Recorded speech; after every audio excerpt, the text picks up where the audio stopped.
Okay, our next guest says that a short-term deal will not be enough for the markets in the fiscal cliff battle and that both sides need to make major concessions now, but will they? Jim Frischling, NewOak Capital president, is here. Okay, $1.6 trillion. The president came out with a number. That is double what John Boehner offered to him a year ago when this whole battle began over the deficit. There's nothing for investors to like about this, Jim. It certainly shows the confidence he's feeling coming out of the election.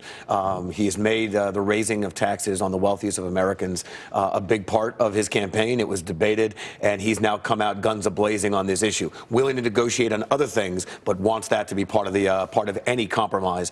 And again, we're looking for a grand compromise right now. But you yourself, Jim, have said in the past that the repositioning of portfolios, that is a big reason that we're having, obviously, the volatility, the market declines that we've seen, in particular last week. And you say it's because of the risk to cap gains, because of the risk to dividends. But yet you're staying with dividend stocks. Yes. First of all, no question. The risk we're seeing right now, we've been talking about this on your show, we talked about with our clients, was having seen this movie before with the whole debt ceiling debacle and kicking the can down the road, for lack of a better financial and the massive market decline that followed in 2011, absolutely. By the way. But we also saw that the market was, given the monetary backdrop, stocks were still a very good place to be. So we were talking about a pullback because of the negotiations and because of the fiscal cliff. We are seeing it. Our convictions being tested, particularly when the president comes out, as you said, doubling his demands on the increasing revenues through taxes. But I guess our point of view is still, on a relative basis, where is the right place to put money? And yes, the dividends are going up, and we're seeing portfolio revaluations, but we still like consistent earners and dividend payers, because you're not going to get yield in Treasury bonds right now, and capital gains are being hit. The fact is, it's still the large cap dividend payers, in our opinion, still represent the best place to find yield and to find positive returns. But I would think that your clients, on the same token, they've got two issues in front of them right now, and you do as their manager. First, they've got the dividend issue, the tax issue, that's more than 40%.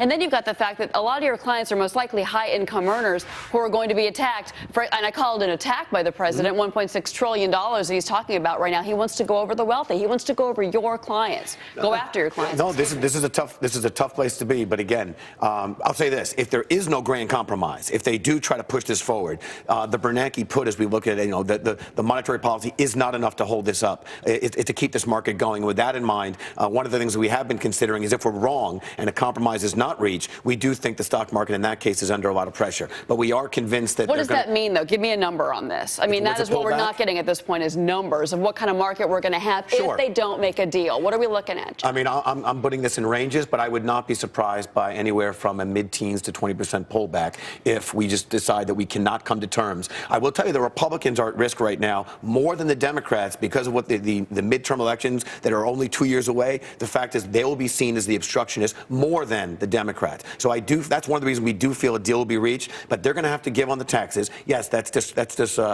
not well received by our clients.